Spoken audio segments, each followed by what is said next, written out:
What is one thing that comes to mind when we hear the country Sweden? Is it the Viking era, midsummer, a green economy? Sweden is very distinct compared to other countries like the US. Firstly, I will cover the country overview, where I will briefly talk about important historical points in Sweden, the demographics, its current economy, and their well-known traditions. Let's look at Swedish history. As a quick introduction, Sweden was the land of the North German people. According to a YouTube video researched and created by B.J. Ranson, published in 2022, one of the most famous parts of Swedish history was the Viking Age, which was a fierce warrior culture that expanded across Europe. This was a critical time for the North German people because they expanded east and flourished in terms of their economy. In the 14th century, the Swedes joined other countries and became the Kalmar Union. However, by the 15th century, Sweden gained its independence due to cultural tensions. Sweden became a strong nation in terms of military and expansion, but eventually lost most of its power in the 17th century. By the 18th century, Sweden became neutral in every war. In 1995, Sweden joined the EU, but refused to join NATO until just recently due to the Russian-Ukrainian war, according to the NATO Parliamentary Assembly in 2022. Let's take a closer look during the 15th and 17th century because it was one of the most important times for Sweden. In 1523, Gustav I was a notable leader because under his reign, Sweden was able to move away from the Kalmar Union. After they gained their independence, Sweden prospered into the east and conquered several parts of Europe. Shortly after some time, Sweden's military expansion declined due to high economic costs, which led to losing many parts of their territory. As shown on the image on the left, the green areas were the regions that were once conquered by Gustav I. Today we see the green regions were lost and now became independent countries like Finland, Estonia, and some parts became Russia and Germany, etc. Now that I've talked about Sweden's history, let's take a look at the second point, which is the demographics. According to Encyclopedia Britannica, Sweden was originally homogeneous in terms of ethnic language and religion. Since World War II, there has been a rise in immigration from neighboring countries. In addition, there has been an increase in immigration due to asylum seekers.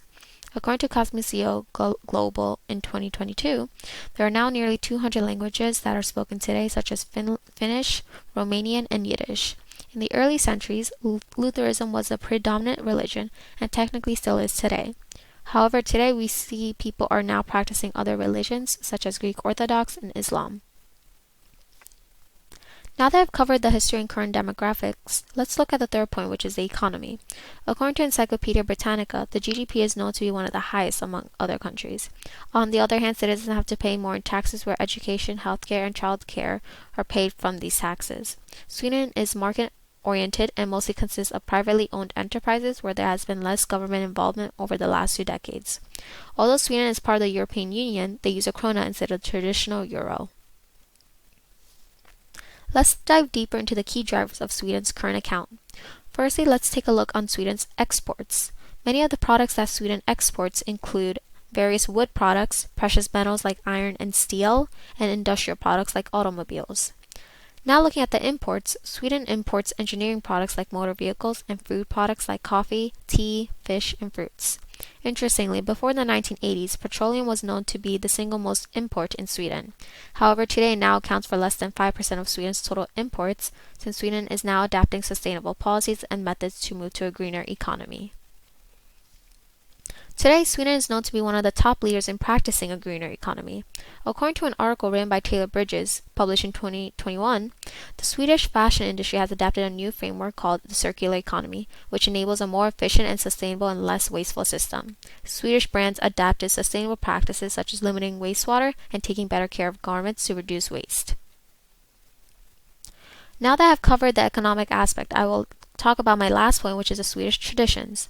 Midsummer is one of the most popular Swedish traditions. Essentially, this is a time where people celebrate to welcome summertime.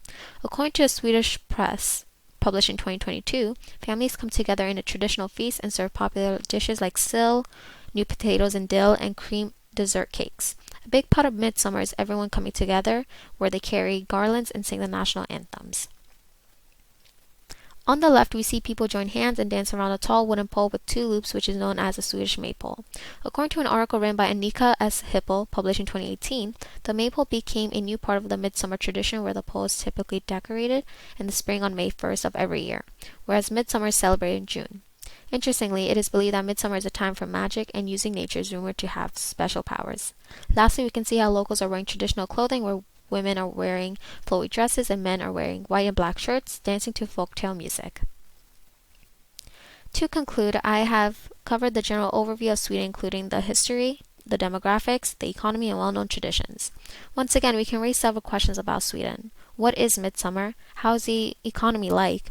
We see how Sweden takes a different approach in different areas compared to countries like the US.